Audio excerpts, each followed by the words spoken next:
हिंदवी स्वराज्य संस्थापक छत्रपती शिवराय छत्रपती संभाजीराजे यांना मानाचा मुद्रा. संघर्ष योद्धा मराठी योद्धा मनोज जरांगे पाटील यांच्यासोबत आम्ही गेल्या 15-16 वर्षापासून काम करतो. मी या मराठा चळवळीमध्ये 2007 पासून आहे.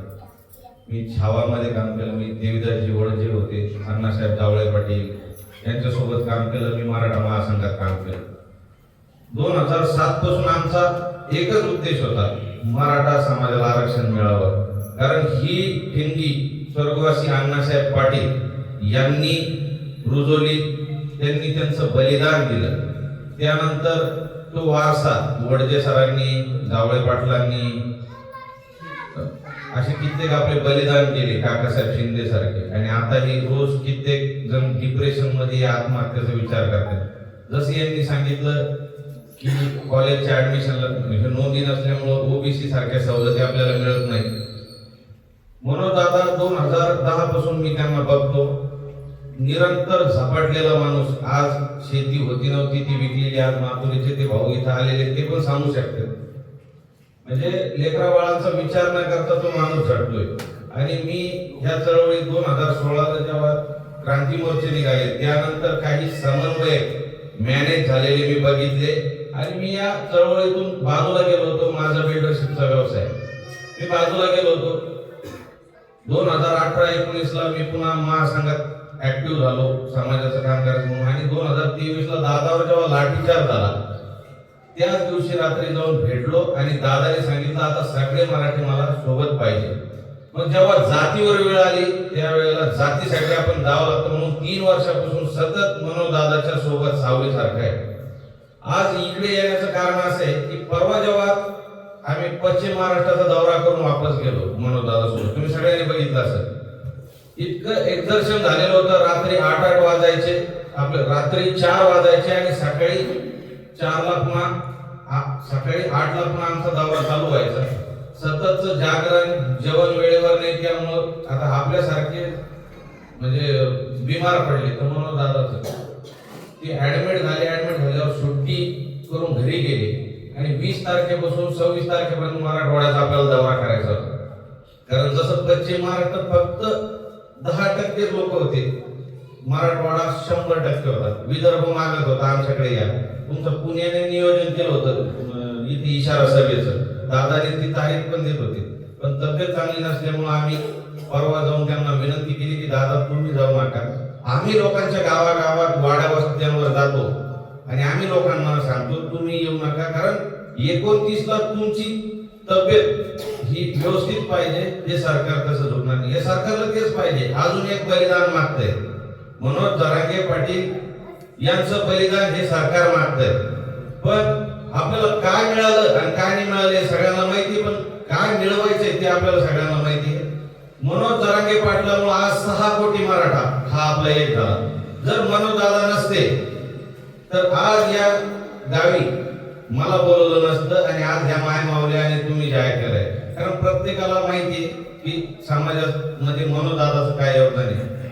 मी यासाठी ह्या भागात आलो. पुणे असेल, मावळ भाग हा आपण पहिलं जे मुंबई वारी केली होती याच लोणावळ्यातून गेलो होतो. न भूतो न भविष्यात या पुण्यानं इतिहास दाखवला होता. सरकारचे धाबेदार आणले होते, यांना लोणावळ्याच्या पुढे जाऊ देऊ नका.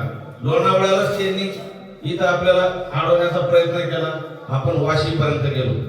आता आपण काही जण म्हणतात की आपल्याला काहीच नाही मिळालं. तर जेव्हा आपण वाशीहून वापस गेलो त्यावेळेला तुम्ही बघा, त्यावेळेलाही मराठ्यांच्या पदरात पडले 6 कोटी मराठ्यांचा विषय. पण त्यातले 6 लाख जरी लोकांना भेटला असेल तर ती एक आपलं यश आहे. त्यानंतर आपण पुन्हा आता आळे फाट्यामार्गे शिवनेरी मार्गे मुंबईला गेलो आझाद मैदानावर. त्यावेळेला पण सरकारने शब्द दिला, त्यातूनही काहीतरी मिळालं. सगळ्यांचं समाधान नाही झालं, पण तिथून आल्यानंतर 3 महिने फार जोरात काम चालू होतं. म्हणजे हे दाखले मिळायचं, व्हॅलिडिटी मिळायचं, हे जे विषय. आणि राहिला प्रश्न जो ज्यांना मिळालेलं आहे, एखाद्याला मिळालं दुसऱ्याला मिळत नाही. आज माझं आडनाव आहे हावळे. आमची कुठंच नोंद नाही. म्हणजे आमचे 6-7 गाव. मला तर आधी वाटायचं मी सिल्लोड तालुक्यातल्या, आमची शाखाच कुठं नाही आडनावाची. पण या आंदोलनात आल्यामुळे मला 7 गावं सापडले. सोलापूरमध्ये सापडलं, बीडमध्ये सापडलं, परतूरमध्ये सापडलं, अशी गावं सापडली. मी सगळ्यांशी फॉलोअप घेतला की माझ्या आडनावाचं कोणी आहे का, तर कुणीच मिळालं नाही. आता मग मी का घडतोय, मी का पळतोय, तर मी पाहिलं लाखो पोरं, आज आपण सहज आणि सक्षम आहे, पण लाखो पोरं हे नैराश्यात आहे. आज हे आताच या माझ्या मुलीला सिव्हिल इंजिनिअरिंगला MIT ला ऍडमिशनला गेलो. या उन्हात मनोज दादा बसले होते, हे सरकार आलं होते, विखे पाटील आले होते, हे म्हणले होते ओबीसी प्रमाणे मराठा मुलांना शिक्षणात फायदा मिळेल, शब्द दिला होता. मी गेलो सिव्हिल इंजिनिअरिंगच्या ऍडमिशनला मुलीच्या, मला त्यांनी सांगितलं फुल फीस भरावं लागेल. म्हणलं आता तर तुमच्या सरकारने आम्हाला जे दिलं ना ऍडमिशनचा, मग हे कशाचे पूर्ण पैसे, तर ते म्हणजे आम्हाला वरून काही नोटिफिकेशन आले. आम्ही लगेच दादांना कळवलं. दादांनी तो बघितलं की यांनी आपली पुन्हा फसवणूक केलेली. हे सरकार हे गेंड्याचं कातडीचं आहे, पण याला जिरवायचं काम सक्षम विरोधी पक्ष कोणीच नाहीये. या सरकारला सक्षम विरोधी मनोज जरांगे पाटील जर सोडलं तर आज सक्षम कोणीच नाहीये. तर त्यामुळं आपल्या लेकरा बाळांचं जर कल्याण करायचं असेल, आज 6 कोटी मराठ्यांची छाती ही फुगली. आज तुम्ही बघा ना, कुठेही गेलं तर मराठा म्हणलं तर नावात एक हे आले.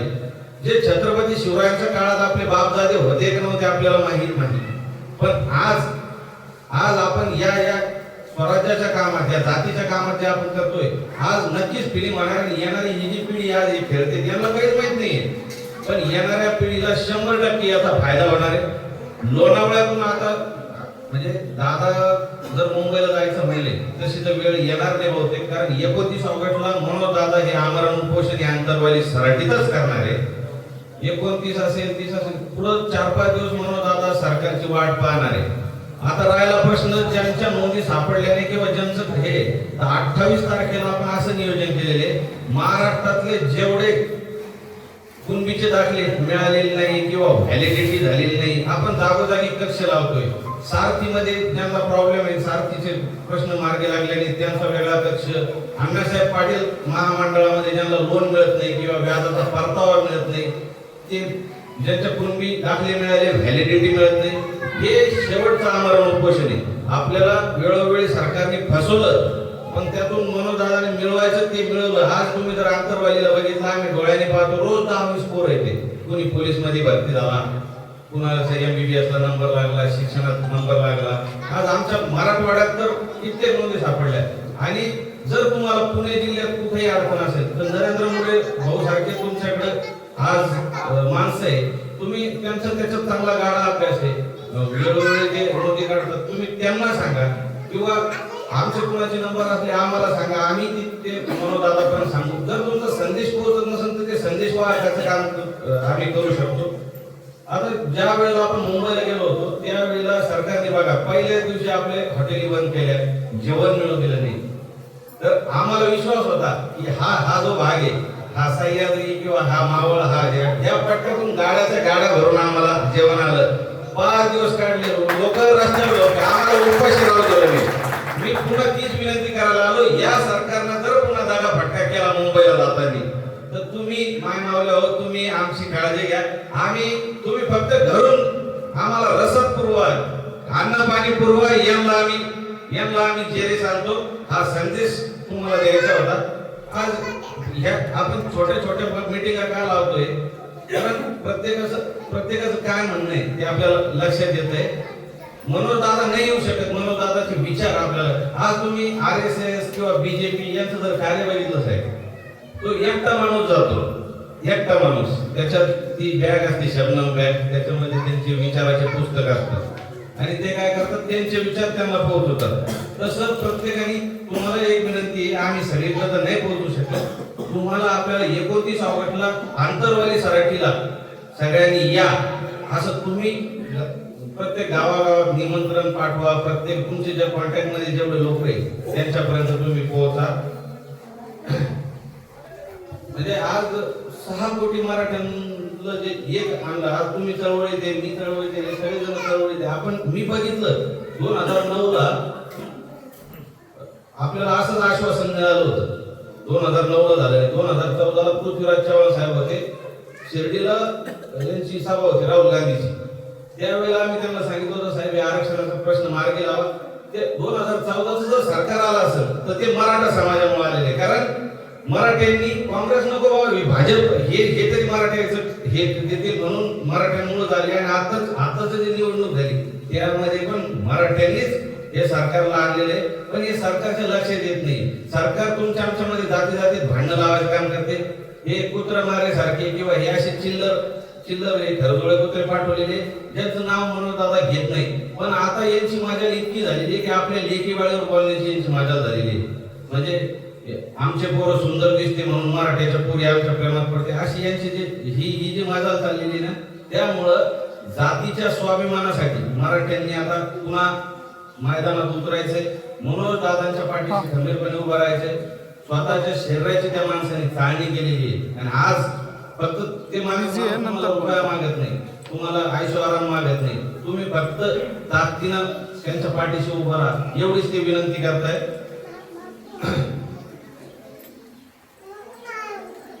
आता मनोज दादा माझं तुम्ही ग्रामीण हा भाग आहे, ग्रामीण भाग. या ग्रामीण भागामध्ये पहिले काय होतं, भावाचे भांडणं, बांधाचे भांडणं होते. मनोज दादा प्रत्येक भाषणामध्ये बघा, अरे बाबा बांधाचे भांडणं सोडा, कारण त्याच्यामुळे कित्येक भांडणं मिटले. आमच्या मराठवाड्यात फार फुलं व्हायची. दारू पिऊ नका असं मनोज दादा नेहमी सांगतात.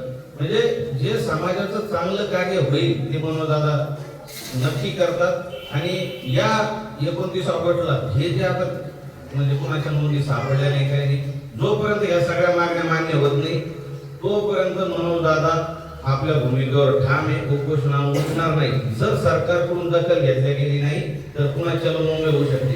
माझी तुम्हाला एकच विनंती आहे, 28 ऑगस्टला ज्यांना दाखल्याचे प्रॉब्लेम आहे, नोकरीचे प्रॉब्लेम आहे, शिक्षणाचे, आता आपले आत्महत्याग्रस्त जे कुटुंब आहे त्यांना जे नोकरीचं सांगितलं होतं MIDC किंवा SD महामंडळ, काही जणांना दिल्या, काही जणांना तुटके काढायले किंवा त्यांच्या वारसाला 3 मुलं असल्यामुळे, नांदेडचं एक प्रकरण आहे, 3 मुलं असल्यामुळे आम्ही नोकरी देऊ शकत नाही. म्हणजे हे कुठला न्याय आहे? म्हणजे तुटक्या काढायला हे काही काल सारथीचा प्रश्न कित्येक दिवसांपासून होता. तुम्ही जर बघितलं काल आम्ही नरेंद्र भाऊ आम्ही त्या ठिकाणी होतो, त्या पोरांचं ते MD पळून गेला दुपारी. त्याला आम्ही व्हिडिओ टाकला, संध्याकाळी तो 4-5 वाजता आला. त्याला आम्ही सांगितलं, त्यांनी ते त्या पोरांचा प्रश्न मार्गी लावला. ही कोणाची दहशत आहे माहिती का? ही फक्त मनोज जरांगे पाटलाची. मी मनोज जरांगे पाटलाचा सहकारी आहे आणि या पोरांचा प्रश्न आमचा मार्गी लागत नाही. त्यांनी जागेवर केला, ते म्हणजे 8 दिवसात करतो. आणि जर 8 दिवसात त्या सारथीचा प्रश्न मार्गी लागला नाही तर 28 ऑगस्टला आम्ही पुन्हा मनोज दादाला सांगून त्या सारथीचा प्रश्न, महामंडळाचा आणि या दाखल्याचा सगळा प्रश्न मार्गी लावतो.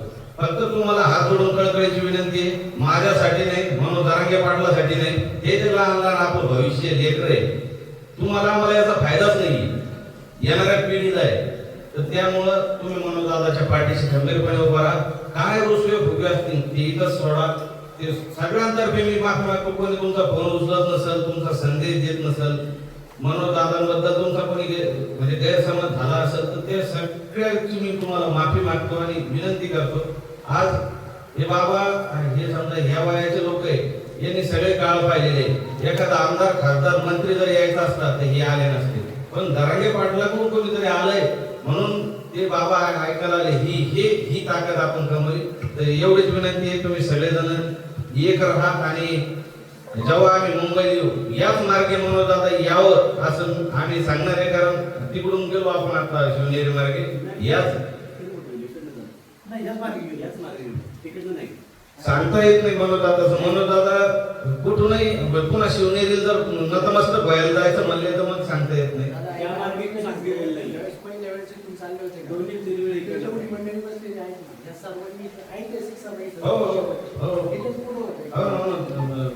म्हणून मला फक्त 7 किलोमीटर ते लोणावळा आहे.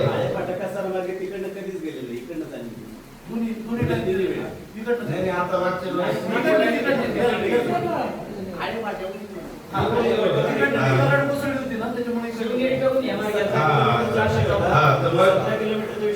शंभर टक्के हे सरकार तर मला नाही वाटत की मनोज दादाच्या त्या मागण्या जागेवर करेल म्हणून. कारण हे अजून एक पिल्लू आपल्या विरोधात सोडायला लागलेले. त्यामुळं मनोज दादा शक्यता आहे मुंबईला पण येऊ शकतात. तर आपण सगळ्यांनी तयार राहणं जरुरी आहे आणि गनिमी खावा मनोज दादाचा. एवढंच विनंती करतो आणि थांबतो. जय शिवराय.